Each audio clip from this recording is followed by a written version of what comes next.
Vamos lá. Então, todo mundo aí junto. A gente está falando, então, do Oriente, que é Índia, China e Japão. Primeiramente, a gente falou da Ásia, que a Ásia é o maior continente, né? Quanto no território, quanto nas culturas, na população, nas tradições. Ou seja, é um continente diverso, né? Porque tem várias riquezas aí. Logo após, a gente começou a falar da Índia, né? O povo da Índia, como foi a formação deles através da agricultura, foi a formação, depois começou a formação de cidades, que era apenas um povoamento, logo após atribuiu para cidades, ok?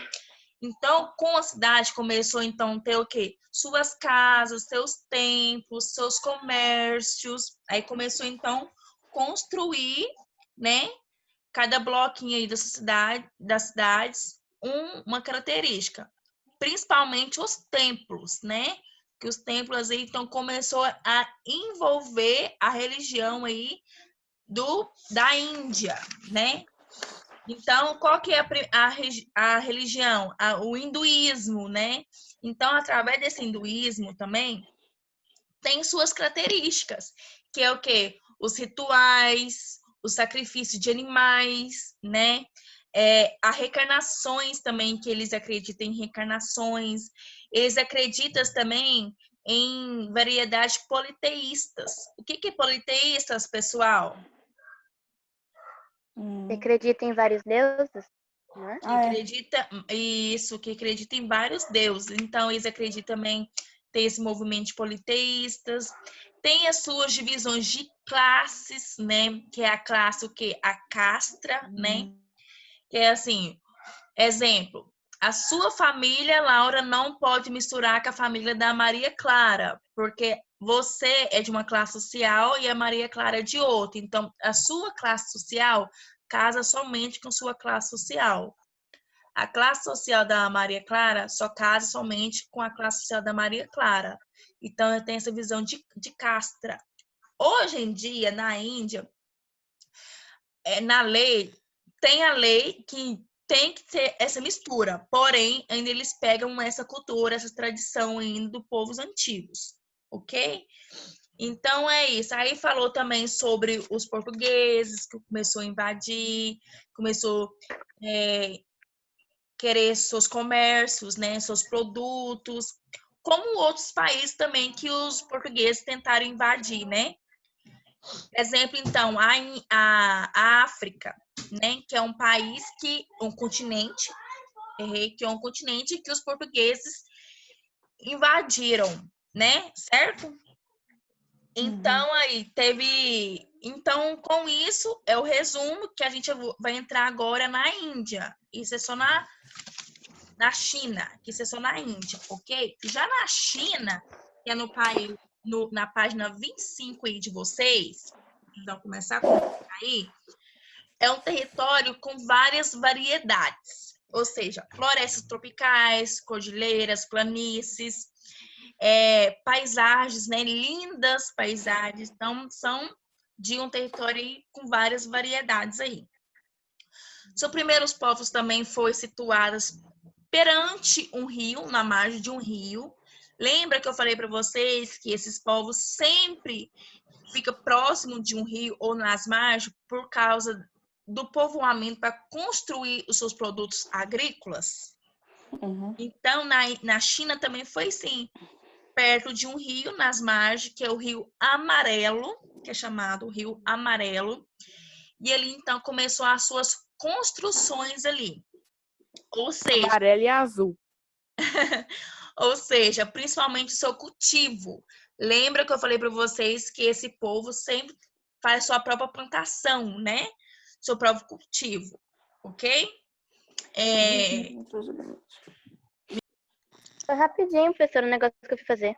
Ah, tá. Então, tem os seus próprios cultivos e suas criações de animais também, tá? Os seus principais cultivos, o que eram? O arroz, o milho, tá? Era o principal aí. Arroz e o milho são os cultivos principais da China, tá? Se vocês quiserem anotar aí, vocês podem anotar aí no cantinho do livro aí, ok? Pode grifar? Pode grifar também, se você quiser. Aí na página 25 aí, ó, no segundo parágrafo.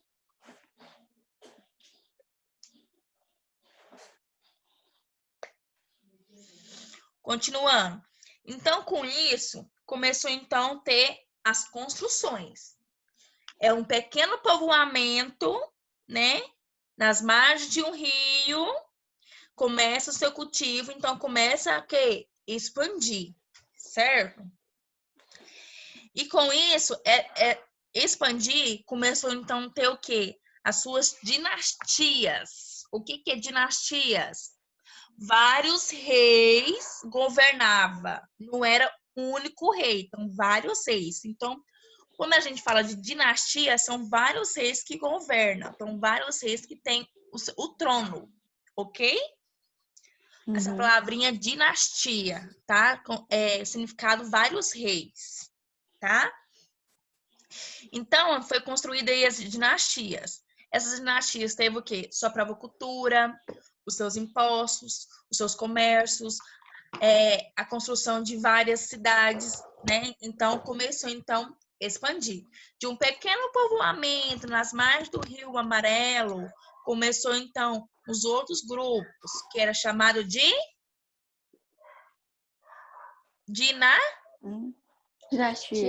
dinastia, exatamente. Aí fala aí, ó, dinastia chinesa e império. A gente vai começar então.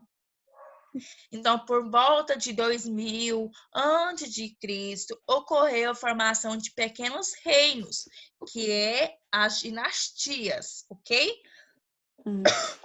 Com essas dinastias, teve os nomes das dinastias aí, que é Xangai, Zhou, Qing e Ming, né? Que são as formações aí. Então, cada dinastia tem seu próprio nome. Dentro dessa sua dinastia tem o quê? Sua própria história. Então, dentro dessa própria história que a gente vai estudar agora, cada uma, tá? Durante a dinastia Xangai, fundada pelo imperador Tang, por volta do ano de 1750 a.C. Então, aí, primeiramente, a dinastia Xangai, ela dominava, então, na tecnologia da fabricação de utensílios. Então, a parte dela principal era utensílios. Formado por quê, professora? Por bronze. Então, o bronze era a matéria-prima principal dessa dinastia aí. Anotem aí também, ó. O bronze é a matéria principal da dinastia Shang. Olha aí, anota aí bem bonitinho. Com isso, então, envolveu o quê? Além da matéria-prima do bronze, desenvolveu a agricultura e a pecuária. Lembra que eu falei para vocês que os primeiros povos tinham criações de animais? Então, aí desenvolveu, então, a pecuária através dessa dinastia, certo? Anotou, pessoal? Eu grifei de novo aqui. Na verdade, eu grifei tudo mesmo no livro. Tá. Eu botei utensílios de bronze, eu grifei. Isso. Então, logo após aí, a dinastia Shang perdeu o poder para os guerreiros do rei Yu e Zhou, que plantou a dinastia Zhou. Então, essa dinastia aí, ó, vou dar uma situação para vocês. Primeiramente, uma dinastia veio e começou, então, a formação aí da China, né? Então, logo após, ela foi derrotada. Entrou outra dinastia aí. Então, essa dinastia fez algo melhor, mais desenvolvido que a primeira. A primeira com o quê, pessoal? Com bronze e o que mais aí? Agricultura e Pecuária. pecuária, isso mesmo. Então, mexia com essas três aí, né? Aí, no início do século III a.C., a dinastia Zhou mexeu com o quê? Artesanato, agricultura. Com isso, esse artesanato e essa agricultura começou a envolver o quê? Os comércios. Se começou a envolver os comércios, como a gente faz? A gente vai no supermercado, compra alguma coisa, a gente tem que pagar com o quê? Dinheiro. Com dinheiro. Isso. Então começou a envolver a moeda, a troca de moeda. A primeira dinastia não tinha comércio. Era uma pequena, né? Pessoa do poder. A segunda, que tomou o poder, já tinha, então, esse desenvolvimento da troca de moeda, né? Através do seu comércio aí, ok? Entenderam? Uhum. Sim. Tá bom. Com isso, então, em troca de moeda, né? Essa agricultura, esse artesanato, começou, então, a desenvolver mais a China aí, né? Pelo um pequeno povoamento no Rio Amarelo, começou então aí ter a moeda principal. Começou então a ter as estradas, desenvolveu os mercados, envolveu as leis, algumas leis, tá? Os valores de família também, a valorização da família também era essencialmente importante para essa dinastia. E a diminuição do imposto, né? Porque já estava começando, então, o quê? Circular a moeda aí. Então, começou, então, a ter o quê? As rotas comerciais, ok? Essas rotas comerciais, pessoal, vocês vão escutar, acho que o resto da vida de vocês de história. Sempre vai ter impostos e rotas comerciais, tá? Uhum. Aí, logo após dessa dinastia, no século III a.C., aí teve a dinastia Qin, que fala aí na página 26 de vocês. Olha aí, todo mundo na página 26. Sim. Ó, nas primeiras dinastias, teve o quê? Dinastia de vários reinos. E essa aqui já tinha uma diferença dessa dinastia. Por mais que ela seja uma dinastia que incluía vários reis, mas tinha um único governo, ou seja, né, um único aí que tinha uma liderança maior, né? Então, o único governo da dinastia. Então, começou a sair esse termo dinastia e começou a envolver o termo grupo, né? Que teve um único reino aí, único rei. E essa dinastia, ela ficou tão importante que ela construiu uma coisa histórica até nos dias atuais. Alguém sabe dizer o que tem lá na China de tão importante? Tô com medo de chutar. Fala. Peraí que eu tô lendo o texto, pera. A mulher é da China? Muralha da China. Parabéns, Mariana. Muralha da China.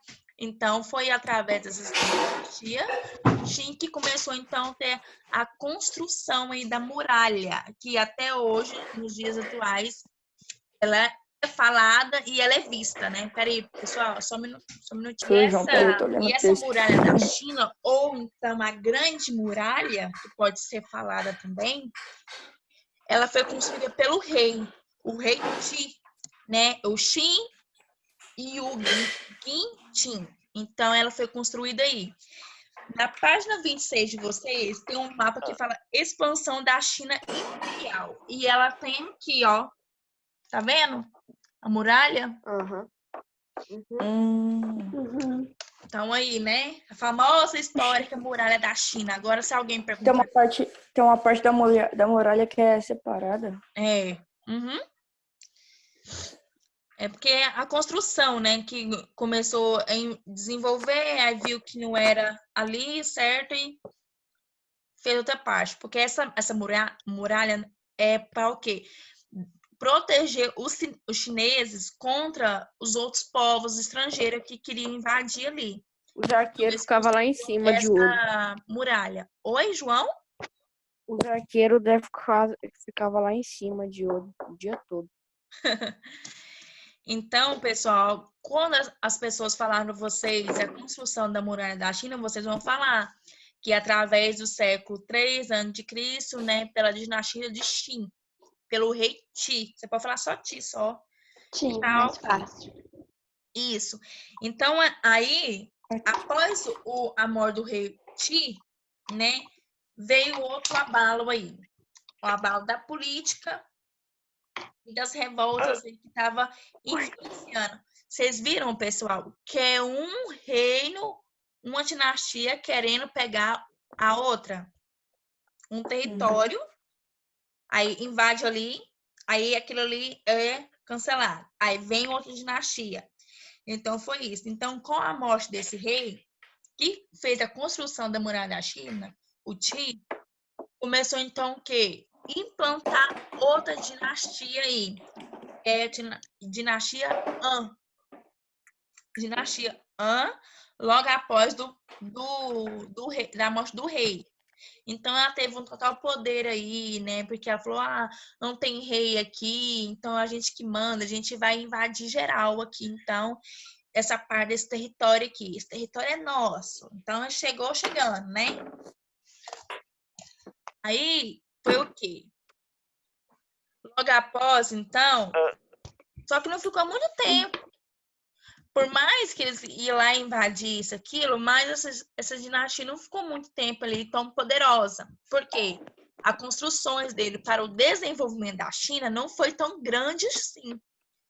Então, pela uma plantação, pelo um cultivo, pela criação de animais, né, pelas umas casas, comércios, estrada, ou seja, ela não implantou muito desenvolvimento aí na China, certo? Caraca, olha onde ele morreu. Nos túmulos. Tá vendo? Aí, ó, os túmulos. Na verdade, pessoal, o que é que o João tá falando aí, que era assim, tá, ô João? Os enterros lá dessa época. Então, não é igual a gente percebe no mundo de hoje, tá? Ele morreu aonde? Como? Aí, ó, morreu, olha lá, quando o Tim morreu em 210, lá na parte 50, 50 não, 27, que ele tá falando, tá vendo? Mas depois a gente 27. volta aí e lê esse pedacinho para vocês, tá? Então, aqui, governada, então, né, pelas dinastias aí. Então, começou, então, a envolver só um pouquinho aí do seu desenvolvimento. Pá, veio outra dinastia. Essa aqui começou, então, a desenvolver aí, que é a dinastia Sui e Tang. Essa aí embaixo aí que fala na página 27 de vocês. E, Ah, daí que veio o nome do suco. quem dera, né? Então, porém, essas dinastias, né, Sui e Tang, elas tinham uns grupos que queria também esse poder aí do seu desenvolvimento da China, que é os Mongs, que é os grupos éticos, né? Então, outros grupos que não tem nada a ver com a história, queria também esse desenvolvimento da China. Então, não era uma dinastia, era um grupo de Mongs, tá? Ou seja, eles começou a expandir aí do século 7 ao 10, né? Com essas dinastias também, eles começaram a desenvolver algo principal da China, que é a seda e a porcelana, que é até hoje falado, né, dos seus enriquecimentos da China, né, essa seda. Então, é o principal comércio aí dessas dinastias é a porcelana e a seda, ok? Anotem aí, dinastia Sui e Tang, principal comércio, porcelana e seda. Ou então, vocês podem marcar aí no segundo parágrafo aí, a seda produzida na China era um dos bens mais cobiçados no comércio realizado pelos chineses ou outros povos asiáticos. Tumblr. Pronto.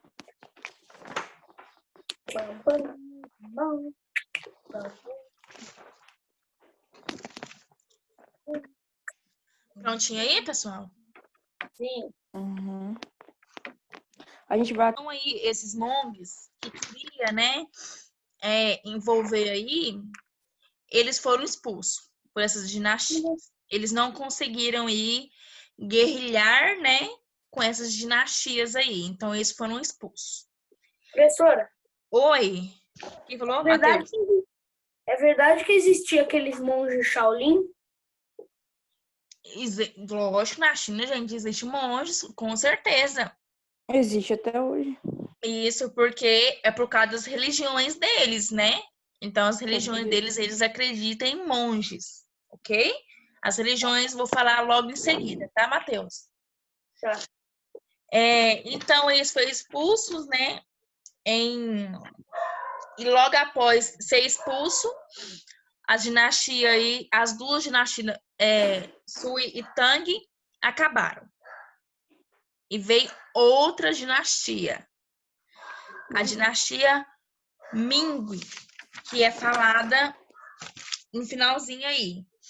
Que ela é representada por política e comércio.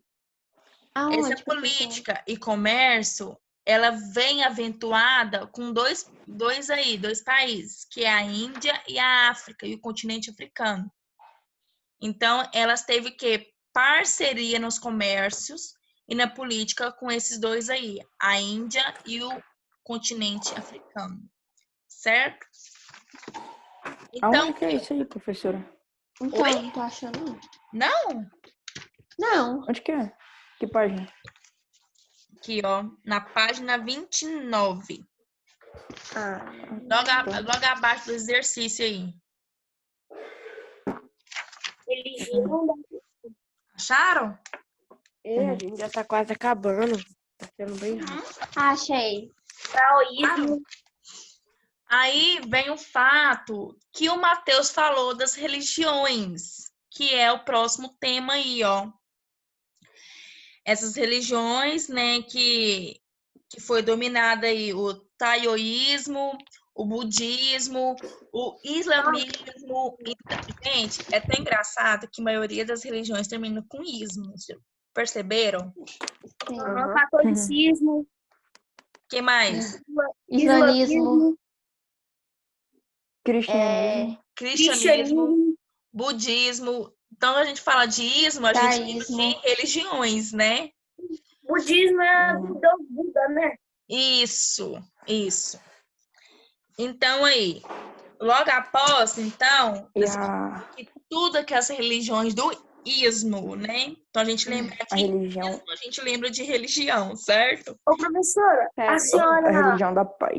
conhece um deus do Egito? Que é estranho, ele tem meio que uma cabeça de cachorro, eu não lembro, é tipo assim, eu esqueci o nome dele, mas ele tinha uma cabeça de cachorro, Acho que é chacal. ele era muito preto e tinha uns colares assim, e ele era Ah, tá, magro. eu já vi. Eu sei de quem que é ele. Eu vou se você gosta da história, eu te passo no privado um vídeo sobre ele bem legal, se você quiser. Tá? A história dele também é bem legal. Professora, Oi? Obrigado. o budismo, professora, o budismo é a religião da paz, né? Isso. Eles acreditam na paz, né? Na paz, assim, de todos, Eles todo não ficam bravos. global, Paz- todo, né? paz Eles e acreditam amor. nisso. Então, eles são bem paz e amor mesmo, o budismo. Uhum. Então, logo após, pessoal, vem o Japão. O Japão aí, tá vendo? Bonitinho. Só que o Japão, eu vou começar a falar agora e, se não der tempo, a gente termina no próximo link. Mas acho que vai dar tempo. Aqui, então, o Japão. Os primeiros habitantes. Ó, China. Primeiros habitantes foi perante aonde? Nas margens do rio. Do Rio Amarelo. Isso. Logo após, começou a formação Dinastias. Ó, das dinastias, né? Cada dinastia tinha sua própria Sua própria. Oi? a própria. Sua própria? Eu ia falar, só Ele- que eu esqueci. Cultura? Cultura, história, tradição e desenvolvimento, né? Tá. Então, teve aí. Já que no povo na parte do Japão, aqui do povo aqui, começou então o quê? Os primeiros habitantes ser o quê? Coletores e caçadores. Essa palavra coletores e caçadores lembra muito bem a parte da pré-história, né? Os períodos da pré-história, que são o período paleolítico e neolítico, que são coletores e caçadores. Então, lembra um Tudo pouco isso. também do termo aí da pré-história, né? Eles têm o quê? Cultivos e artefatos. Esses artefatos, então, principal a cerâmica e o ferro. E o cultivo principal é o arroz, tá? Bolinho de arroz. Ótimo. Então, vocês vão colocar aí, ó. Primeiros habitantes, coletores e caçadores, cultivos e artefatos. Tá tudo aí no primeiro parágrafo de vocês, Cerâmica de do ferro. livro, da página 29, hein? Cultivam arroz e fabricavam artefatos de cerâmica e de ferro. Isso.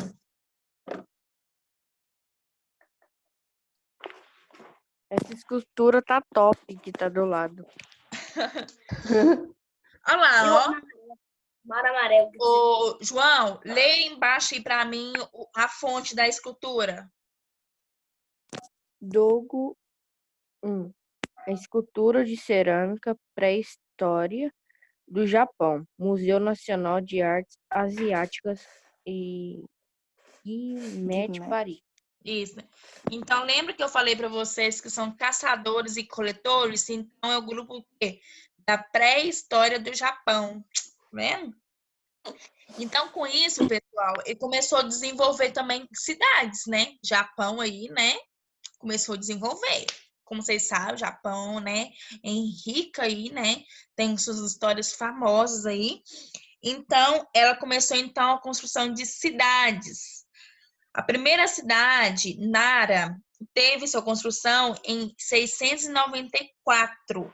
Então, é uma cidade rica em cultura e na sua religião. Então, aí, até hoje é visitada, né? É atribuída aí nas suas histórias, certo? A página 30, aí, bonitinho, ele fala assim, ó. No século aí, no final do século IX, as reformas Taia perderam a força e o Japão voltou ao feudalismo. Ou seja, pessoal, é impressionante. O Japão, ele estava querendo ser já um país já diversificado e desenvolvido, né? Que começou aí nos seus artefatos, nos seus comércios e foi cada vez expandido. No século IX parou total. Acabou. Não tem como. Vamos voltar para o feudalismo. Alguém lembra para mim o período feudal? Onde eles trabalhavam no período feudal, pessoal? Pode falar. Como assim? O período feudalismo é trabalhado aonde? Em cidade ou no campo? No campo? No campo, né? Toda vez que vocês escutarem a palavra feudalismo, é relacionada ao trabalho no campo, ok? No campo, não se esqueçam. Então, aí, eles começaram o quê? Em vez de desenvolver, eles foram voltando aí, né? Então, foi... Ô, professora, Oi. é aquele negócio que, tipo assim, o cara empresta um pedaço de terra pro outro, aí ele vai e planta, só que ele paga um pouco do cultivo pro outro que emprestou a terra, né? Isso, exatamente, Igor. Exatamente. Isso mesmo. E quem é no topo aí principal da pirâmide da classe aí, do feudalismo? O rei feudal, O Papa. não é? Tem Papa, os né? camponeses Os em cima. Ah, tá, nobres. aquele lá. É o da A igreja. igreja. Clero. A O clero. igreja. O clero, igreja. que é a igreja, exatamente. Ó, tá vendo? Lembraram? Parabéns. Então aí envolveu o quê? Só que esses nobres, a parte da nobreza aí tinha um nome. Chamavam de. A burguesia também. Oi? Burguesia. Os camponeses, a burguesia e nobres e O clero. os clérigos. Isso. Aí na parte da nobreza aqui do Japão, chamado de Shongus. Esses Shongus é os que têm o quê? As grandes propriedades de terras, né? Então, os camponeses trabalhavam por esses grandes proprietários de terras, os Shongus aí, ok? Só que os Shongus não ficaram muito tempo aí. Esse período feudal não foi expandido, porque se tivesse expandido, o Japão ainda é no período do feudalismo. Ele não é. O Japão é um período o quê? É uma evolução tecnológica, né? Então, um avanço tecnológico aí muito grande, muito extenso. Então, não ficou. Então, aí, no século XII, os Shongus perdeu total poder, né? Teve o poder de disputa, de território, de trabalhadores, impostos altíssimos, né? Colocaram, então, começou a perder aí esse poder aí, esse domínio aí perante os camponeses, certo? Logo após, ainda tentando recuperar, veio um outro povo que tentou disputar essas terras com os Shongos, querendo o quê? A implantação real do feudalismo. Oi, Matheus? Foi os portugueses que veio. Não, os portugueses ainda não vieram, não. Foi um outro povo aí. Ó, o povo aí se chama Daimios. Aí fala lá embaixo, lá no terceiro parágrafo de vocês. No finalzinho. Daimios. Aí, ó. Daimios. Então, Daimios. ter esse domínio, né? Ter essa disputa aí dessas terras com os Shongos, ok? Logo após, pessoal, não aconteceu, né? Não teve a ocorrência aí do período feudalismo. Então, o Japão, no século XIX, ele se tornou rica na terra aí, ok? Pessoal, eu vou mandar um novo link aqui para vocês. A gente vai